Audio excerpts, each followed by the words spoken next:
Testosterone, former athlete nutritionist reveals the secrets.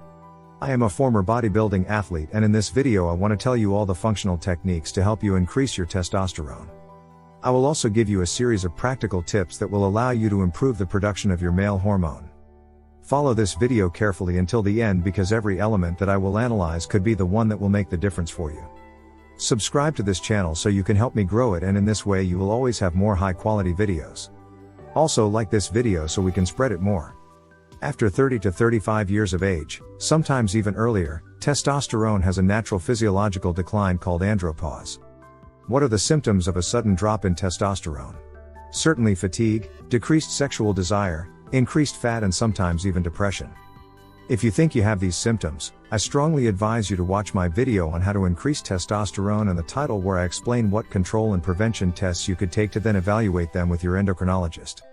In general, when I talk about these topics, you bombard me with questions about what supplements I use, what I prescribe to athletes or to those who have problems of this kind. Let's say there is no magic supplement. Now I'll tell you what I usually use for the andropause problem, but it's not something that can be solved solely with an active ingredient, and you'll understand that well if you follow the video carefully until the end. Personally, I find a supplement containing the active ingredient Tribulus terrestris works well for me. I have worked a lot on this active ingredient because a company actually commissioned me to research this supplement.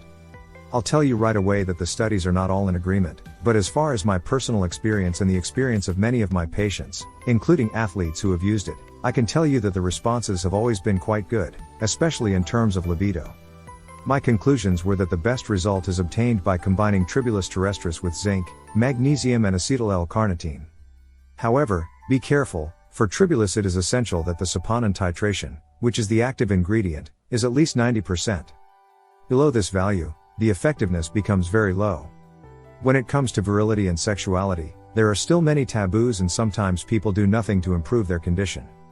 In reality, they are very common problems, and if they are approached in the right way, they are easily resolved. So I recommend, if it is a problem of this type, investigate it. But let's get back to testosterone deficiency. You may not know this, but testosterone deficiency increases metabolic inflammation. The male hormone has a positive effect on inflammatory cytokines by acting directly on fat. There are important studies that demonstrate this. Testosterone decreases, inflammatory cytokines increase. One of the many reasons why you should pay attention to your testosterone levels is precisely this.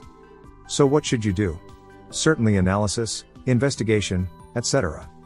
However, what you can do right away is put into practice what I'm going to explain to you shortly. I'll start right away by telling you the first point: movement affects your testosterone. There are studies that show that work done in the gym with basic exercises like squats, bench presses, and deadlifts, included in a cycle where periods of high-intensity exercise alternate with rest periods, directly influence the production of your male hormone, and this is an easy first step to implement. Point 2. A second solution is linked to optimizing circadian rhythms. If you avoid exposure to blue light in the evening and improve exposure to natural light during the day, you improve circadian rhythms and hormone production, including testosterone and melatonin. A third solution could be to incorporate a sort of intermittent fasting into your diet 1 or 2 days a week. It has been seen that adopting this technique improves testosterone but also improves growth hormone, which is essentially synergistic. A study published in the Journal of Clinical Endocrinology and Metabolism in 2005 observed that brief periods of fasting appear to increase the luteinizing hormone, a key precursor to testosterone production. The increase in luteinizing hormone is associated with an increase in the male hormone. Another study published by the World Journal of Urology in 2020 evaluated the effect of intermittent fasting on the health of overweight men who, in addition to losing weight, had a significant increase in testosterone levels as well. Obviously, together with all the direct and indirect benefits that weight loss gave, it seems logical that any program that allows blood sugar regulation, insulin stability and a reduction in body fat percentage is highly functional for the production of your testosterone. You may not know this, but many obese, insulin-resistant and diabetic people have hypogonadism problems directly related to their obesity condition. There is also a theory proposed by an American doctor that alternating days when you eat more complex carbohydrates with days when you eat very few has a positive influence on testosterone. Personally, I have found little scientific support for this topic. However, I can tell you that I often use this technique in my dietary models, but for other reasons. Maybe I'll explain it to you in another video. But let's get to the fourth, most important point: you must avoid stress. The increase in cortisol counteracts the increase in testosterone, they are antagonists.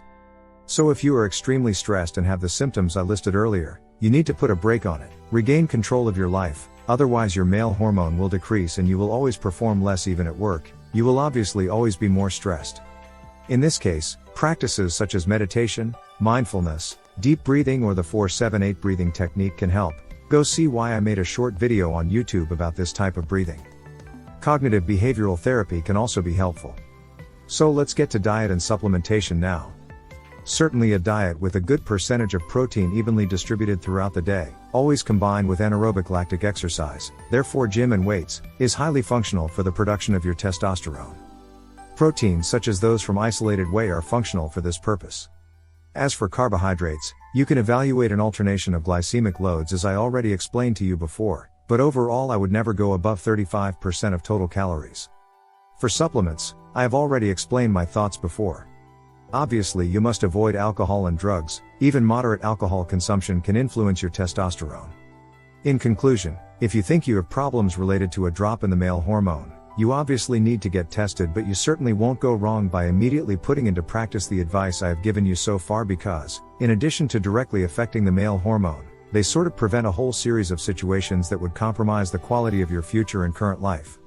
Thanks for tuning into our channel. If you found this information useful, we would be grateful if you could leave a like and a comment. This will help us improve our content, and please share the video with your friends. Of course, don't forget to subscribe so you don't miss our next videos.